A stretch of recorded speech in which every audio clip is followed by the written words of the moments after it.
இந்துவை வந்து இவங்க காப்பாற்றுறாங்களா அவங்கள? இந்து மதத்தை காப்பாற்றாருந்தா எல்லாரும் தானே காப்பாற்றணும், இந்து மதத்தில் உள்ள எல்லாரையும். சார், இந்துக்களுக்கு முதல் எதிரின்னு பார்த்தா அது பாஜகவும் அந்த இந்து முன்னணி போன்ற கட்சிகள் தான். திமுகன்னு மட்டும் இல்லை, தமிழ்நாட்டு மக்கள் ஒவ்வொருவருக்குமே மனசுக்குள்ளே வந்து மனிதாபிமானங்கிறது ஒன்று இருக்குது. அதை தாண்டி எல்லாரும் சமம் அப்படிங்கிற ஒரு எண்ணம் வந்து அவங்க மனசுக்குள்ளே இருக்குது. வட இந்தியாவில் ஒரு கோயிலுக்குள்ளேயே ஒரு குழந்தைய வந்து கற்பழிச்சாங்க. அதுக்கு வந்து இவங்க வந்து அதை வந்து இவங்க நியாயப்படுத்தினாங்க. திமுக இந்துக்களுக்கு எதிரான கட்சி இல்லை அப்படிங்கிறது தமிழ்நாட்டு மக்களுக்கு.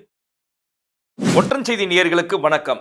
இன்றைய நம்முடைய சிறப்பு விருந்தினராக வந்திருப்பவர் பத்திரிகையாளரும் திமுக ஆதரவாளருமான திரு ராஜீவ் காந்தி அவர்கள். வணக்கம் ராஜீவ். வணக்கம் சார். எப்படி இருக்கீங்க ராஜீவ்? நல்லா இருக்கேன் சார். ராஜீவ், அதாவது நேற்றைய தினம் கார்த்திகை தீபம், மெட்ராஸ் ஹைகோர்ட் வந்து அவங்க ஒரு கிளியரன்ஸே கொடுத்துட்டாங்க. அந்த மாதிரி வந்து கார்த்திகை தீபத்துக்கு வந்து திருப்பரங்குன்றத்தில் வந்து தீபம் ஏற்றலாம் அப்படின்னு சொன்னாங்க. பட் நேற்று நடந்த விஷயம் என்ன அப்படின்னு பார்த்தீங்கன்னா, அங்கே கூடியிருந்த மக்கள் என்ன சொல்கிறாங்க அப்படின்னா, அவங்களால விளக்கு ஏற்ற முடியல, தீபம் ஏற்ற முடியல. அங்கே ஒரு 144 போட்டுட்டாங்க, கலவரம்லாம் நடந்துச்சு, போலீஸ் லட்டி சார்ஜ்லாம் பண்ணாங்க அப்படின்னாங்க. ஆனால் திமுக தரப்பு, போலீஸ் தரப்பில் என்ன சொல்லியிருக்காங்கன்னா, ஹிந்துத்வாவை சார்ந்தவர்கள், இந்து முன்னணியை சார்ந்தவர்கள் இவங்கெல்லாம் வந்து அங்கே இருக்கக்கூட பொது சொத்தெல்லாம் சேதம் பண்ணினாங்க அப்படின்லாம் சொன்னாங்க. உண்மையாக நீங்கள் ஏன் வந்து அங்கே விளக்கேற்ற அனுமதிக்குது சார்? சார், எங்கே விளக்கு ஏற்ற அனுமதிக்கலைங்கிறத நீங்கள் எடுத்து பாருங்கள். ஏன்னா வழக்கமாக ஏற்றுகின்ற இடத்துல வந்து விளக்கு ஏற்றுறதுக்கு வந்து சொல்லிட்டாங்க அந்த இடத்துல. ஆனால் இவங்க வந்து பர்டிகுலராக அந்த குறிப்பிட்ட இடத்துல வந்து மத கலவரத்தை தூண்டணும் அப்படிங்கிறதுக்காகவே பக்கத்தில் வந்து மசூதி இருக்கிற ஒரு இடத்துல வந்து நான் வந்து விளக்கேற்றியே தீருவோம் அப்படின்னு சொல்லிட்டு, அதுவும் இதுவரை வழக்கத்தில் இல்லாத ஒரு விஷயத்தை பண்ணணும்னு நினைக்கிறாங்க. அவங்கள பொறுத்த வரைக்கும் என்னென்னா, எதையாவது செய்து இங்கே வந்து மத கலவரத்தை கலப்பணும், உண்டாக்கணும். ஏன்னா பாஜகவோட இந்து முன்னணியோட வேலையே அதுதான், எல்லாருக்கும் தெரியும். இதை வந்து என்னென்னா, தமிழ்நாட்டில் வந்து மதக்கலவரத்தை கலப்பணும் அப்படின்ட்டு ஆளுநர் மூலமாக ட்ரை பண்ணாங்க, பாஜக வந்து நேரடியாகவே ட்ரை பண்ணாங்க. அது எதுவுமே நடக்கலை. ஏன்னா தமிழ்நாட்டில் வந்து சட்டம் ஒழுங்கு வந்து அந்தளவுக்கு கட்டுக்கோப்பாக இருக்கிறதுனால அவங்களால பண்ண முடியலைங்கிறதுனால இப்போ வந்து இன்னொரு ஒரு வகையில் அவங்களுடைய கிட்டத்தட்ட ஒரு முழு இந்து இயக்க பிரமுகராக இருக்கக்கூடிய நீதிபதி மூலமாக ஒரு ஒரு ஒரு ஆர்டரை வாங்கிட்டு வந்து அது மூலமாக நேற்று வந்து கலவரத்தை பண்ணலான்னு பார்த்தாங்க. சார், இப்போ நீங்கள் ரெகுலராக எப்போதுமே ஏற்றுற இடத்துல ஏற்றிட்டு போக வேண்டியது தானே, அதில் உங்களுக்கு என்ன பிரச்சனை? அதுவும் அந்த இடத்துல வந்து இதே கிடையாதுன்னு சொல்கிறாங்க. அந்த இடத்துல வந்து இது வரைக்கும் ஏற்றுனது இல்லை அப்படின்ட்டு அங்கே போய் ஏற்றி பிரச்சனை பண்ணணும்னு நினைக்கிறாங்க. அது வந்து எவ்வளோ பெரிய தவறு. இந்த இந்து முன்னணி ஜாதி இந்துக்கள் வந்து கோயிலுக்குள்ளே நுழைய அனுமதி மறுத்தப்பெல்லாம் எங்கே போனாங்க? இந்துவை வந்து இவங்க காப்பாற்றுறாங்களா அவங்கள? இந்து மதத்தை காப்பாற்றாருந்தா எல்லாரும் தானே காப்பாற்றணும், இந்து மதத்தில் உள்ள எல்லாரையும். ஏன் இப்படி அதாவது அவங்கள பொறுத்த வரைக்கும் இங்கே வந்து ஏதாவது பண்ணி வந்து ஆட்சியை மாற்றணும், அவங்க வந்து இங்கே வரணும், அதான் நினைக்கிறாங்க. ஆனால் அது தமிழ்நாட்டில் நடக்காது. ஏன் இவங்க வந்து திரும்ப திரும்ப தவறான அரசியல் அஜெண்டாவை எடுக்கிறாங்கங்கிறது தெரியலை. இது வந்து வட இந்தியாவில் வந்து நடக்கலாம், வட இந்தியாவில் வந்து பாசிபிள் சாத்தியமாகலாம். ஆனால் தமிழ்நாடு அப்படிங்கிறது வந்து ஒரு பகுத்தறிவு உள்ள ஒரு மாநிலம். மக்களே வந்து எந்த வகையிலையும் பாஜக வந்து ஆதரிக்கக்கூடாதுங்கிறத தெளிவாக இருக்காங்க. அப்படி இருக்கும்போது நீங்கள் ஏன் திரும்ப திரும்ப ஒரு மக்கள் வந்து ரெகுலராக பண்ணிகிட்டு இருக்கிற பழக்க வழக்கத்தை உடைச்சி இன்னொரு ஒன்றில் வந்து நுழைச்சி அது மூலமாக இந்துக்களுக்கு பாதுகாப்பு இல்லைங்கிறத வந்து போர்ட்ரேட் பண்ணணும்னு நினைக்கிறாங்கங்கிறது தெரியல. இதே பாஜக தான் என்ன செஞ்சிச்சு, சபரிமலையில் வந்து காலங்காலமாக வந்து பெண்கள் வந்து போகக்கூடாதுன்னு இருக்குது, அது வந்து கோர்ட்டு சொன்னாலும் கூட அதை நாங்கள் வந்து அக்செப்ட் பண்ணிக்க மாட்டோம், பெண்கள் வந்து நாங்கள் போகக்கூட அனுமதிக்க மாட்டோம்னு சொன்னது வந்து இவங்க தான். ஏன்னு கேட்டால் 1000 வருஷமாக எங்களுக்கு வந்து அது இருக்குது, நடைமுறையில் இருக்குது, அந்த பழக்க வழக்கத்தை மாற்றக்கூடாதுன்ட்டு. அதே இந்த இந்து கட்சியான பாஜக இந்த விஷயத்தில் மட்டும் என்னென்னா, காலங்காலமாக இருக்கிற பழக்க வழக்கத்தை மாற்றி புதுசாக ஒரு இடத்துல பண்ணி அந்த இடத்துல வந்து கலவரத்தை உண்டாக்கணும்னு நினைக்கிறாங்க. இது வந்து எவ்வளோ பெரிய அநீதி இது. அதுக்கு வந்து ஒரு நீதிபதி வந்து துணை போகிறாருங்கும் போது அதை விட ஒரு ஒரு ஒரு ஒரு ஒரு கேவலமான ஒரு அரசியல் வந்து இங்கே கிடையவே கிடையாது. பட் இப்போ வந்து நீதிபதி வந்து ஒரு ஆர்டர் கொடுத்துருக்காரு. அது வந்து இப்போ நீங்கள் வந்து அது கம்பல் நிறைவேற்றலை அப்படின்னும் போது, அதுக்கு ஒத்து போகலன்னும் போது அது வந்து ஒரு கண்டெம்ப்ட் ஆஃப் கோர்ட் ஆகிடாதா? ஆமாம் சார், நீங்கள் சொல்கிறதெல்லாம் கரெக்டு. ஆனால் அது அவங்க சொன்ன மாதிரி நடந்திருந்தால், அங்கே ஒரு கலவரம் ஏற்பட்டிருந்தால் எத்தனை மக்கள் வந்து அதனால் பாதிக்கப்பட்டிருப்பாங்க? இது தமிழ்நாட்டை வந்து கலவர பூமியாக மாற்றணுன்ட்டு அவங்க ட்ரை பண்ணுற ஒரு விஷயம் இது. அதை வந்து சட்டம் ஒழுங்கை வச்சு கரெக்டாக நேற்று வந்து மிக சமயோசிதமாக சாமர்த்தியமாக எங்களுடைய முதலமைச்சர் அவர்கள் கையாண்டதுனால தான் இன்றைக்கி வந்து அது அது அது அது வந்து நல்லபடியாக முடிஞ்சிச்சு நேற்று. இல்லைன்னா இதை வச்சே பெரிய அளவில் கொண்டு போகணும்னு நினச்சாங்க. திமுக இது எதிர்க்கட்சியினர், அதுவும் குறிப்பாக வந்து இந்துத்துவா கட்சிகள் பாஜக, இந்து முன்னணி, விஹெச்பி இவங்கெல்லாம் வைக்கக்கூடிய ஒரு குற்றச்சாட்டு என்ன அப்படின்னு பார்த்தா, திமுக இந்துக்களுக்கு எதிரானவர்கள். அவங்க வந்து மாற்று மதத்தினருக்கு, அதாவது வந்து கிறிஸ்டின்ஸும் முஸ்லிம்ஸும் அவங்க ஃபெஸ்டிவல்ஸ்க்கெல்லாம் வந்து இம்பார்ட்டன்ஸ் கொடுக்குறாங்க, அவங்களுக்குலாம் விஷ் பண்ணாங்க. இங்கே ஹிந்து மதத்தை வந்து புறக்கணிக்கிறாங்க, அவங்களோட விழாக்களை வந்து எப்படி முடக்கணுமோ அந்த மாதிரி யோசிக்கிறதா சொல்லப்படுது. அதை நீங்கள் எப்படி பார்க்குறீங்க சார்? இந்துக்களுக்கு முதல் எதிரின்னு பார்த்தா அது பாஜகவும் அந்த இந்து முன்னணி போன்ற கட்சிகள் தான் சார். வட இந்தியாவில் ஒரு கோயிலுக்குள்ளேயே ஒரு குழந்தைய வந்து கற்பழிச்சாங்க. அதுக்கு வந்து இவங்க வந்து அதை வந்து இவங்க நியாயப்படுத்தினாங்க. இவங்க இதெல்லாம் இவங்களுக்கு புனிதத்தன்மை போகாதா? தமிழ்நாட்டில் வந்து எல்லாரும் சமத்துவமாக சமூக நீதியோடு நம்ம வாழ்ந்துட்டுருக்கோம். என்ன தான் நீங்கள் வந்து ட்ரை பண்ணாலும் இங்கே வந்து பாஜகவோட திட்டம் எதுவுமே நடக்காது.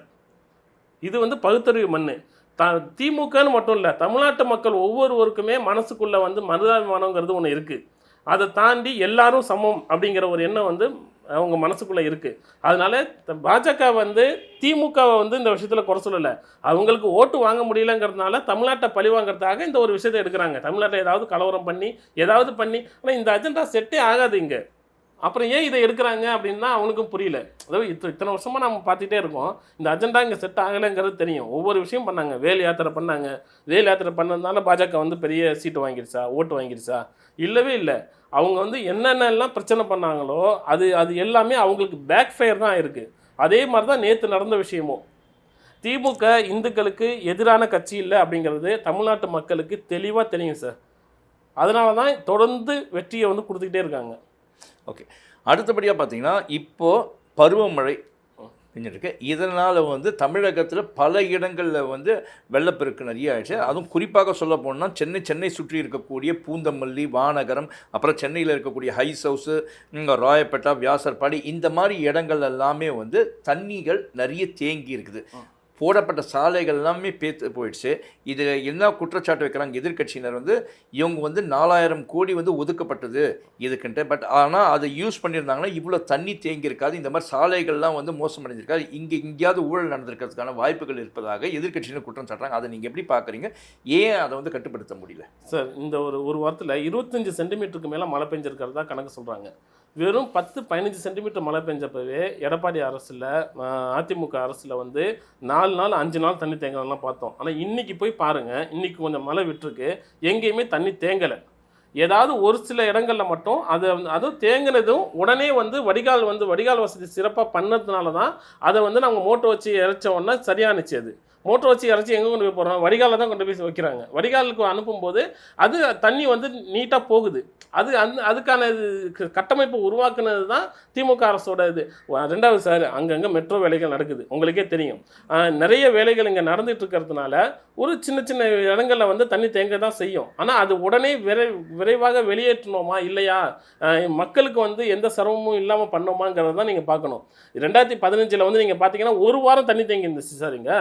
அதெல்லாம் நம்ம வந்து பார்த்துட்டு தானே சார் இருந்தோம். கஜா புயல், வரதா புயலெல்லாம் எந்த அளவுக்கு இருந்துச்சுன்னு நம்ம பார்த்தோம். ஆனால் இந்த ஒரு 4 வருஷத்தில் பெருசாக தண்ணி அந்த அளவுக்கு தேங்கவே இல்லை. தேங்கின தண்ணியும் உடனே வடிகால் வசதிகள் மூலமாக அதை வந்து கிளியர் பண்ணிட்டோம்.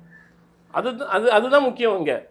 பட் இவங்க வைக்கக்கூடிய குற்றச்சாட்டு ரைட், நீங்கள் சொல்கிறது எல்லாமே ஏற்றுக்கக்கூடிய ஒரு விஷயம். பட் இதில் வந்து இந்த 4000 கோடியில் வந்து அதில் வந்து இவங்க வந்து கையாடல் பண்ணிட்டாங்க, அதனால தான் வந்து இதுக்கான ஃபண்ட்ஸை கொடுக்க முடியல அப்படின்றது தான் ஒவ்வொரு மீட்டிங்லையும் எதிர்க்கட்சியினர் பேசுகிறாங்க, இல்லை ப்ரெஸ் மீட்டில் பேசுகிறாங்க. அதை பற்றி அந்த குற்றச்சாட்டை பற்றி நீங்கள் என்ன நினைக்கிறீங்க சார்? கையாடல் பண்ணிட்டாங்க, ஊழல் பண்ணிட்டாங்க அப்படின்ட்டு சொல்லலாம். ஆனால் அதுக்கான ஆதாரங்கள் நீங்கள் கொடுக்கணும், என்ன நடந்துச்சுன்ட்டு. இப்போ நாங்கள் வந்து சொன்னோம் அப்படின்னா, போன ஆட்சியில் உள்ளாட்சித்துறையில் அவ்வளோ ஊழல்கள் நடந்துச்சு, முறைகேடுகள் நடந்துச்சு, அதுக்கெல்லாம் ஆதாரத்தோடு சொன்னோம். நாங்கள் ஃபினாயில் பாட்டில் வந்து இவ்வளவுக்கு வாங்கிட்டு ஊழல் பண்ணாங்க, கொரோனா சமயத்தில் வந்து ஊழல் பண்ணாங்க, அதுக்கு வாங்கின கொரோனா கருவிகள் மூலமாக ஊழல் பண்ணாங்கங்கிறதெல்லாம் நாங்கள் வந்து ஆதாரபூர்வமாக தகவல் உரிமை சட்டம் மூலமாக எடுத்து அது மூலமாக தான் நம்ம கேஸ் போட்டோம். அந்த அளவுக்கு நாங்கள் ஆதாரத்தோடு சொல்கிறோம். அந்த மாதிரி நீங்கள் ஏதாவது ஒரு ஆதாரத்தை காமிக்க முடியுமா? இங்கே ஆதாரம் இருந்துச்சுன்னா இந்த இந்த இந்த மாதிரி வெறும் பொய் குற்றச்சாட்டையும் அவதூறுகளையும் கிளப்பி விடுறது மட்டும்தான் இவங்களோட வேலையாக இருக்குது, எதிர்க்கட்சிகளோட வேலை. ஏன்னா எதுவும் குறை சொல்ல முடியலங்கிறதுனால அவதூறுகளை பரப்பி விட்டு டிஎம்கேக்கு வந்து கெட்ட பேர் ஆக்கணும் அப்படின்னு நினைக்கிறாங்க. இது வரைக்கும் அதெல்லாம் நடந்துச்சு, இனிமேல் அது நடக்காது. ஏன்னா மக்கள் வந்து ரொம்ப விழிப்புணர்வோடு இருக்காங்க, அவங்களுக்கு தெரியும் எங்கே எது நடக்குது, எது சரியாக நடந்துகிட்டு இருக்கு அப்படின்ட்டு.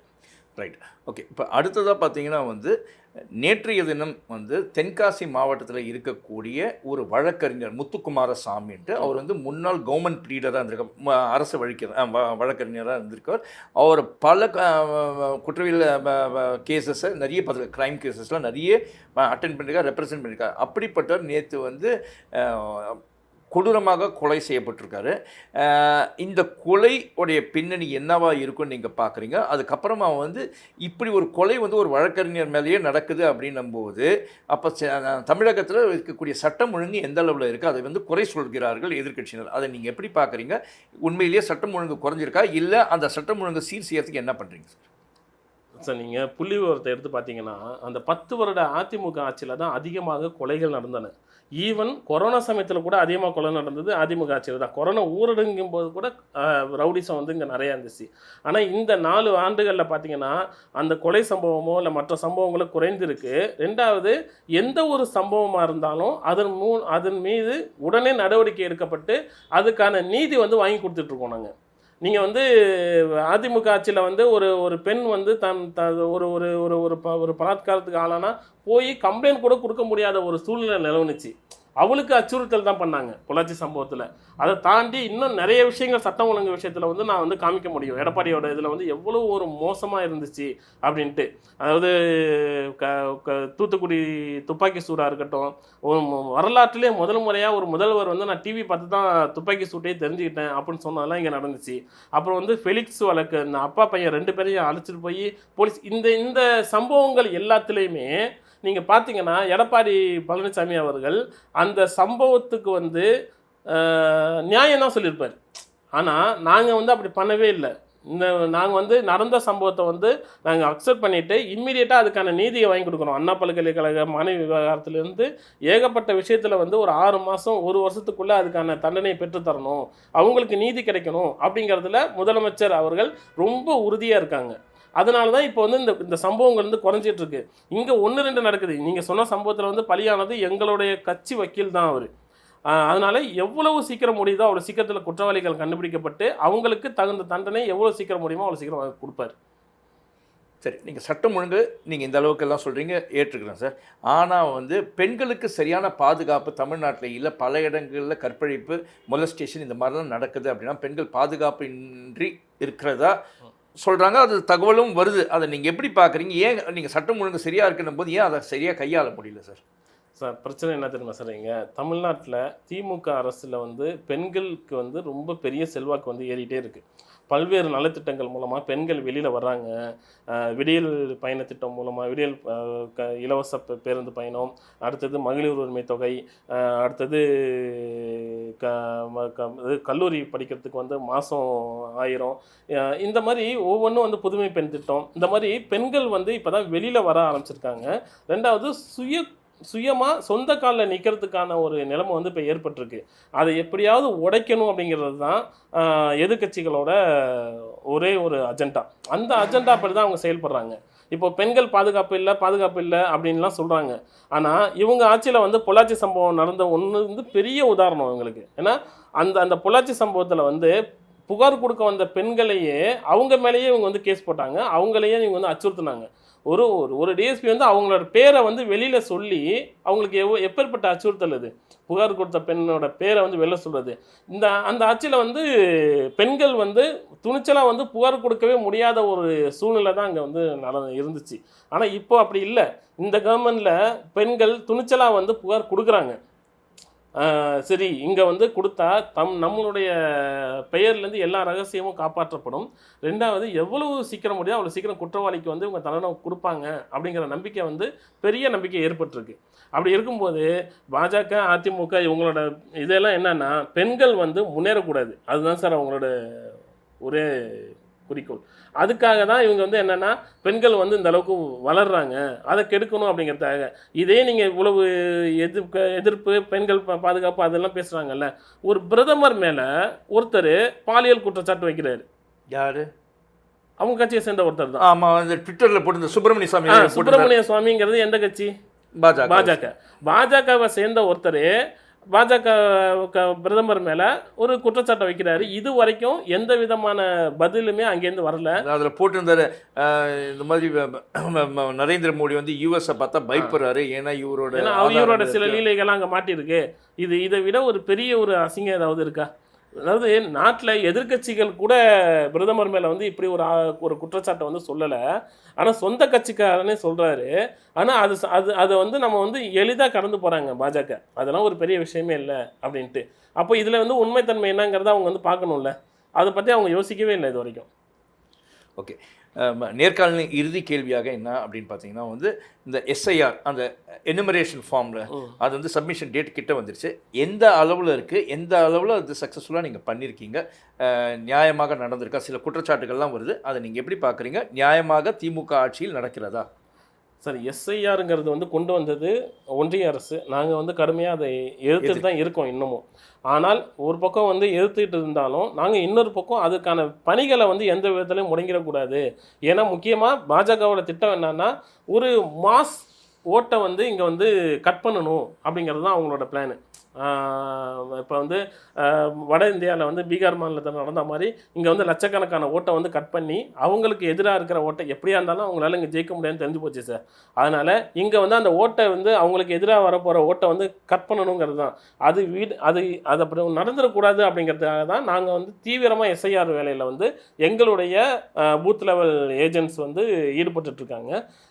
கிட்டத்தட்ட 80% அளவுக்கு நாங்கள் வந்து மக்களை வந்து உள்ளே வந்து சேர்த்தரணும், வாக்காளர் பட்டியலில் வந்து சேர்த்தரணும் அப்படிங்கிறத தீவிரமாக நாங்கள் வந்து பணியாற்றிட்டு இருக்கோம். இது வந்து கிட்டத்தட்ட என்னென்னா திமுகவுக்கான தேர்தல் வேலை அப்படிங்கிறது இப்போவே எங்களுக்கு வந்து ஸ்டார்ட் பண்ணி கொடுத்துட்டாங்க அப்படின்னு தான் சொல்லணும். ஏன்னா மற்ற கட்சிகள்லாம் இந்த வேலையெல்லாம் பார்க்கவே இல்லை. அதிமுகவில் உள்ளவங்களும் மற்ற கட்சிக்காரங்களும் எங்கிட்ட தான் வந்து ஹெல்ப் கேட்குறாங்க. களத்தில் வந்து விசாரித்தா எங்களுடைய